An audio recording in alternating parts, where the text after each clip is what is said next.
Progress. Well, good morning, therapists, group practice owners. We're excited to chat about cutting down how long it takes you to fill out your clinicians. If you could hire someone, whether it's your first hire or your 20th or your 60th hire, and you could fill their caseloads faster, more confidently, more consistently, would you hire more people? Would you make more money? Would you be happier and less stressed about your business? We have conversations every single day. And I think the number one reason why a lot of practice owners don't grow or don't grow faster is they just aren't confident that they're going to have enough clients to successfully fill out their new clinicians. So that's what we're going to get into today and share a little bit of a different way to approach and thinking through hiring, marketing, and onboarding your new clinicians. Yeah, I feel like this is such a when I saw this newsletter topic hit my inbox, I was so excited because I feel like all of the beginner group practices and maybe even like teenager group practices, um, I feel like hiring is just like such a heavy weight, and uh, it's not something you need to be that scared of if you just kind of build the assets for your practice. So Yeah, 100%. What we see often is that a therapist starts to hire more team members if everyone is full and they might have a few extra referrals and like, oh, maybe I could figure out how to hire one or two more people. Or if you have like a huge excess of referrals and you're like, oh man, I have to hire. And within that, it's this process where you're pretty happy if someone gets filled up in like a 3 to 5-ish month process. You built a 10-person group practice across the last 5 years by adding one or two clinicians each year and retaining them. And this becomes really tricky because we talk to practice owners all the time where they've kind of reached a maturity in their practice, whether that's 5 or 10 or 20 therapists, but they're like, oh, I'd love to hire 3 or 5 therapists in the next couple months, but I just have no idea how to like turn up the marketing, so to speak, to get people filled that fast. And I don't want to hire people if their caseloads are going to be empty because they're going to leave or quit, or I've got a team that's at like 80% full right now. And so it kind of creates this tension in your entire business and really keeps you from growing efficiently and precisely. yeah, I'd say this is also actually a selling point for new hires if you can show them that you have a marketing plan for them. Yeah. Because so often, especially in private practice, there's not really a plan. They just kind of get full when they get full. And Yeah. that's no fun for anyone, especially if they're doing like fee split or they have like like literally some of their income is based on how many sessions they're having and you control how many sessions they get. So it's a little bit tough. It's a little bit tough there. Yeah. So I would say build a new hire marketing checklist is definitely a top priority. And I think this is something that you have to take and innovate for. Like take and make for your own practice in the best way Yeah. possible, because one size does not fit all. But I think definitely there's some good starting blocks right here. One Yeah. of the first things everyone should do, this is kind of part of, I call it the clinician merchandising process. This is kind of a weird way to think of it, but imagine you're going into a grocery store and on the shelves you have peanut butter, you have jelly, you have celery, you have cabbage, whatever you're looking at to buy. Someone's going to go into your grocery store. They're going to go to the shelf and pick out the peanut butter and then go check out, right? Yeah. Before any of that happens, the peanut butter needs to have the barcode on it. The peanut butter needs to have a good label. The peanut butter needs to be in a nice place where they can find the peanut butter. The peanut butter needs to be, there's all these things that you need to do for the peanut butter before it actually hits the shelf, Yeah. that us as consumers maybe don't see, but the business owner has to think about. And so that's called the merchandising process. And so we want to merchandise our clinicians. We want to get all the information set so that someone can actually realistically look, get matched with the right product. In this case, it's a therapist. Get matched with the right product, and then take that to the checkout and then check out. And you want to make Yeah. that simple. And so collect information about your clinician so that you can go and write new therapist profiles as maybe your first item. Yeah. When you think about marketing your practice, a lot of practice owners understand that, oh, the quality of my clinicians is the product that I'm selling, like the trainings that you give them, the specialties, how good they are at their job. Like, you know that that's your product, but you don't reflect the fact that your product is made up of all of these individual clinicians. In your marketing approach, you only do it in like your product approach, which is like, we need both. So really, you should be thinking about increasing your marketing proportional to every single new hire, which is why having like a list of activities and a marketing launch checklist when you bring on that new hire is so important. So we're going to go through a couple more ideas here on every time you hire a clinician, it should be like a minimum viable list. No matter what, we're going to do all of these actions to merchandise the clinician and launch new, more, and better marketing materials for each and every hire. And as a side note, before we go through a couple practical pieces, your clinicians also want this, not just so that they get a full caseload, but people feel really great, especially if they're a new hire, when you represent them well. So before we list out some of these ideas, and they were like, oh man, I could never ask that of my clinician, or that sounds like so much upfront time or investment. I promise you, many people will actually be interested in investing a bunch of upfront time when they first start in the position in order to make sure that they're represented well in a new practice. They want good, new, clean headshots. They want videos that represent them well. And you might have to lead them through that process, but I'm telling you, your team wants to be proud of the assets that you put out there about them, and it will give you a major brand lift across the board. So beyond merchandising and collecting all of your information, kind of step one is get on 5 to 6 listing sites for each new profile. Get a profile written with your clinician or have your team do it, and then just push that out to, 5 or 6 major listing site platforms like Psych Today or Good Therapy, Therapy Den, Mental Health Match, and some of those others. Just get like a base layer of listing sites as step one. I'd also say too, if you're an insurance practice, definitely get the credentialing process started. So once you have all the information, while you're merchandising your clinician, that's like getting all their info. Probably a few little bits of information in there to also collect, just so that you can get credentialing going as well. After that, increase your Google Ads budget. So many of you guys are running Google Ads already, or maybe you aren't running Google Ads yet, but it's time to maybe get some stability from your attention. It's time to maybe get a little bit of stability from your lead sources in general here. And so increase that ad budget. You'll probably need an extra $200 to $500 a month to move at a reasonable pace. If you want to move even faster, obviously go more. Yeah. You can spend more. And with that, also maybe consider requiring certain segments from the therapists themselves. Like, hey, maybe go have them reach out to like 50 networking places, like go find some clinics that maybe would be great referral sources and have them introduce themselves and maybe start building relationships and sort of get a little bit of that in market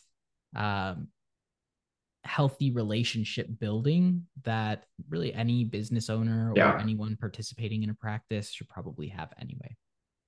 Yeah, if they aren't bringing any clients over, you could even pay them for the first week or the first 2 weeks of when they first start with you to do all of these marketing actions. And that might sound crazy. It's going to be a couple $1,000s out your door for a week or two of work for that person. But you can't underestimate the ripple effects. If we just had a list and be like, great, in your first 2 weeks, here's all the assets we're going to need. Here's the actions we're going to take. Here's the 50 people, and like lead them through this process of going through it and doing stuff with you. It'd be massive. And I'd also say, like with Google Ads budget, this should really be through the lens of for this clinician, meaning, hey, we're hiring and we're spending not just aggregate for the entire practice, but we're increasing because we've hired one additional clinician, and we can or should do that each time we hire until they're full, and we maybe figure out what like a maintenance budget is versus a growth budget. And then from there, we're doing those touches. I'd really recommend, this goes back to merchandising, creating like 5 to 10 image and video assets right away. That means updated headshots, an intro video of some kind, a Psychology Today video, office photos of them in their office or at their desk or with your team. Like, get updated assets. And you're like, man, who does that? Number one, you can try it on your phone, get great pictures, and you can create a lot of content all on your own, or figure out the time, source a good photographer or videographer that you consistently pull in. I also know some companies that they literally do virtual like coaching sessions. So they will do a photo shoot with you with your phone virtually and walk you through all the settings and everything, and then edit the photos once you get them back. So you get great headshots, you're taking the pictures, but you don't have to source an in-person photographer. Options here that can be pretty cheap in order to get updated assets for your office. Yeah, when I think of this executed really well, I think some of the best practices just on the first day have their clinician come in and they've already got everything planned. Like, Yeah, hey, we've got our guy here, we've got our thing here. You're just gonna have to fill out these things, blah blah blah. And it's like training day one, total intake. You get everything done. It's really easy. It's just a day of stuff, and you just run them through everything, and it's done. So yeah, rip the band-aid off here, guys, and you'll be rocking and rolling. So I think the next part is have the therapist write a new blog for themselves. So you can have that focused on maybe some of their specialties, maybe certain keywords or really content clusters is what they're calling. Like that's what it really is now. So have them focus on some of the content clusters that make the most sense for themselves and what practice they want to build, what kind of clinician they are, and what kind of specialty items they do. It's also a great way to just take the information that they're providing and maybe synthesize that into one place where you can read. It's also something that you can announce and post on social media. So when they're complete with that document or that blog, when they're complete with that blog, it's something that you can just take, send out to your list and be like, hey, congratulations, we have a new therapist. Like, if you have anyone that that may need someone or want someone kind of like this, like we're accepting new referrals. We're open for business in this capacity. We blah, blah, blah. We're serving you in a new way, at a higher degree by offering yeah, new clinicians. And so it's just yeah. something really helpful to maybe even give them a little bit of a like a skeleton for, and then you can just kind of Yep. move on from there. Yeah. And to Attilio's point, like being able to attach on social media to the new hire announcement or attach in that newsletter, the document gives, or a portion of that content for the blog or the article that they just wrote. One, gives people immediate exposure to that clinician to up their value. And two, that clinician's probably going to be happier with the way that you marketed them. They'll probably share it in their own circles as well, which you want for your practice. And it's not just, hey, give us money, we have a new hire, blah, blah, blah, but there's more value attached to it, which is always going to be helpful. And then, as you get a bio, as some of you have a full team page with just a little blurbs on people. Others, you do like full individual pages on your website with, full bio, picture, some of those things. However you do it, update, launch the new website materials that's in line with your brand process in order to get all of that content layered there. To kind of go top to bottom again, we're looking for a minimum viable list here that you are going to do with every clinician, no matter what, when you hire them. That's the starting point. That's the starting point. And then you decide, are there above actions you need to take specific to your practice due to your current market environment, other sources of organic lead volume, all of those things. So a couple kind of bonus ideas to really go the extra mile if you really need to do more to build momentum for the entire practice. Yeah, I'd say in this case, like so many people underestimate the power of a good short video interview. And by short, I mean like just long enough to cover all the points and not too long that you're like being redundant on stuff. So make Yeah. sure you maybe have like a script or a format that you're following and have an interview. So many people that are buyers will watch the video because they're actually considering the therapist. And Yeah. so I think in a world where there's a million therapists and a client doesn't know which one to choose, it's really helpful to also have a good way to get exposure to a therapist, to kind of cut through the noise of having to choose a million therapists. Like if you go to Psych Today, holy cow, there's a lot of options, right? And so I think a really easy way to get around that is possibly even hosting like a free support group. So you Yeah. have a problem that you cover, and just bring the people who have problems into one room to meet your group or your person. And this is something that you can just orchestrate really quickly, have some little finger food items. And if you advertise it just right or put it on free platforms like Eventbrite, or otherwise, you can actually get quite a bit of attendees, like 20, 30, 50 people who attend that all have a similar problem. Come up with Yeah. something valuable that you can deliver to them, and they're all hearing it directly from your therapist's mouth. And it's just a good way for really great exposure to the right people. So Yeah. we talked a little bit about long form, maybe video interview, a free support type group, like a value-based community event. And then I would say maybe also encourage them to just write more content for your practice, especially when they first come in, because as soon as they start getting in the weeds, forget about it. Yep. You're not going to be able to have them do really much of anything. It's going to be hard. It's going to be like pulling teeth and wrangling cats. And that's not what we want to do. So just have them write more. Give them a few Yeah. topics that they can write about, maybe even give them some starter like topic or ideas, and just have them write their own opinions really into maybe more boilerplate topics. Yep. Don't let them overthink it. They really just need to be about 500 words. So it doesn't need to be too long. And I know that people don't write every single day, so it can be a pain in the butt. Maybe they can record themselves speaking, and maybe you as a practice owner can kind of help them work it out. So if they're not Yeah. keen on writing, maybe just help them along by maybe being a little bit what's the word? Just let them do their thing, I guess. Yeah. Let them do And their those thing. videos and those blogs that you first have them do, even if they aren't fully present in like their bio page or their about us, one, it really helps your SEO to link out those 4 to 8 blogs that were authored by that specific clinician. So if people want to explore more or read more, that like internal site linking can be really helpful. And again, buyers will probably consume more. And so they'll go read a blog or two on the topic that interests them and get push even further into signing up for play therapy or doing that autism evaluation or signing up for EMDR. And then some of these group together. So for instance, when you're having that person reach out to 20, 30, 40, 50 people in their first week or two, that maybe the outreach is about the free group or the free webinar or the free workshop or the afternoon session or whatever it is that they're going to be doing next month now that they've joined this practice.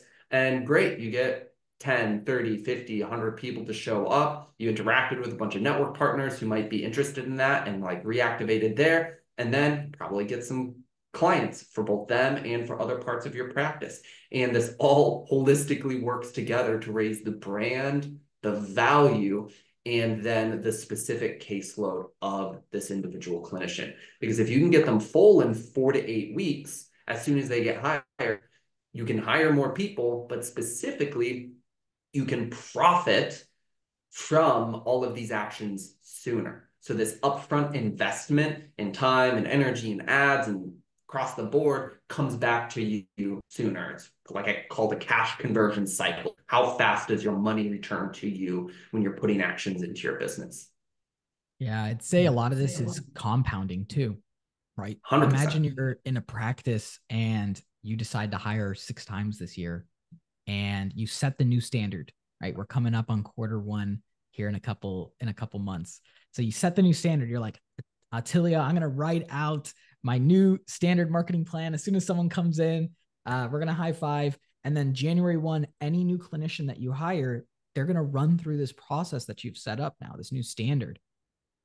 You hire 6 clinicians over the next year, there's going to be 6 people who are all writing a ton of blogs, who are all marketing and networking, who are all out there doing a free session. That's like 6 free sessions. That could be like 150, 300 people that get engaged with your practice pretty quickly and pretty simply for free, other than just Yeah. like setting up setting up a small venue. And I think when we're looking at that, especially if you're in like maybe a moderately small town, I'm thinking like 100,000 to 300,000 people. Like that's a lot of exposure. That's a lot of market space that you're capturing just by hiring a new person and making a small investment in a way that where you have a plan about what's going to happen here. And so I think if you really add up all the costs here, it's not really a lot. It's maybe like Yeah. the cost to hire the clinician, the cost to credential the clinician, the cost to do a couple like asset building, which maybe totals up to be like $1,000. And then just making sure and like keeping them accountable. So a little bit of your brain space to keep them accountable, make sure everything's kind of going according to plan, that you have the timelines right. Yeah. Other than that, it's not really that expensive, and it can mean a lot of revenue on the backside and a happy clinician, right? They just rip the band-aid Yeah. off. It's the first 2 months, it's a sprint. After the first 2 months, there's a lot of compounding things that add up for them. And who knows, maybe they just get full. They find people, they find clients that just love them. And then that's it. That was it. They're just full for the rest of the time. And you don't have to spend much Yeah. more.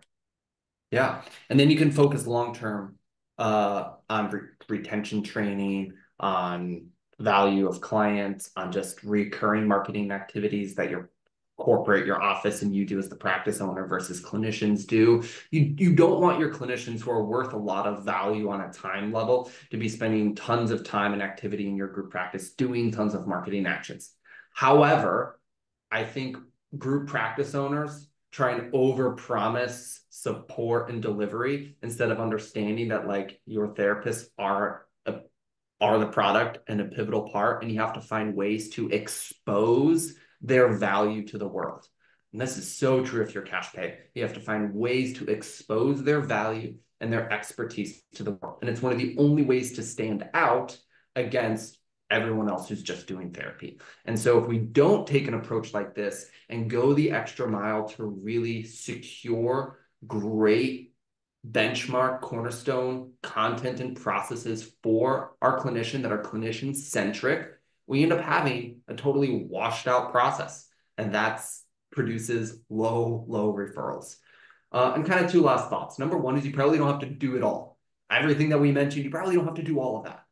But more practice owners undermarket their practice than overmarket. Yes, we talk to practices with massive wait lists and other things. That's great. But we talk to more practices on a daily basis that are at 50% capacity or 80% or 100% capacity, but they just aren't confident in hiring. So that's why we need to put something like this together. And that's why we need to do this sooner rather than later. And Attilio, I know you'll have a wrap-up thought or two, but my last thought is you can do this with your current clinicians. You can be like, wow, I've never done this with any of my clinicians. Build this checklist, run one clinician through it, top to bottom, that's already on your team, work out some of the kinks, figure it out, make assessments up or down, and then do it with each one of your next clinicians, maybe a couple of them all at the same time to group content together, and then be ready for the new hire that's about to come in. And that can be a great way to like roll this out nice and easy and learn some good lessons in the short term. Yeah, I think my final thoughts might just be every really big, what I would consider successful practice where the owner feels like they have control. It's not a huge emotional weight to own and run the practice. They're in a position where they can scale out or sell out, quite frankly, or even the ones that just I prioritize freedom a lot. So just the ones that really feel free while they have their asset running. I think to me that's really important and that's really incredible.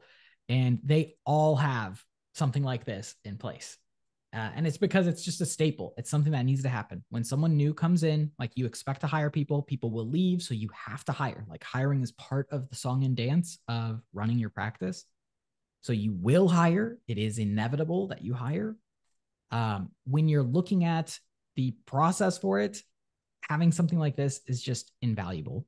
And I think obviously we can dig deeper into the nitty gritties of like each of these items. Like, hey, the clinician merchandising, what's the information that you need to have on there? Well, maybe it's similar information that you would put on a Psych Today profile. And so, blah, blah, How blah. long is a bio? Like, Yeah, like there's information that maybe you need to collect, but start with something like this. Just flesh out that information. It's worth one day of your work.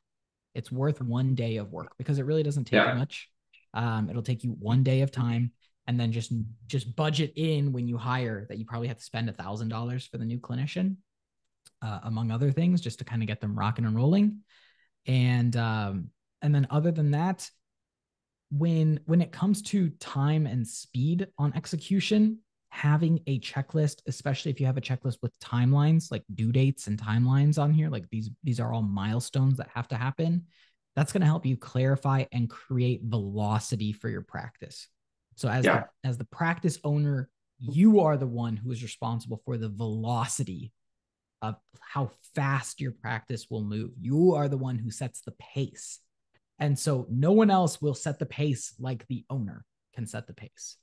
And so if you're Yeah. not setting the pace and this is like a dragged out 6-month process, it's going to be a dragged out 6-month process. You're going to feel it. The clinician's going to feel it. It's going to feel terrible. No one's going to like it. And at the end of the day, you're going to be like, why am I running my practice again? That's not what we want to have happen here. So keep that in mind. Create a space, create a system for you to succeed. And this is just one of those really big linchpins. Yeah. 100%. We hope this is helpful. We will see you guys next time. Cheers.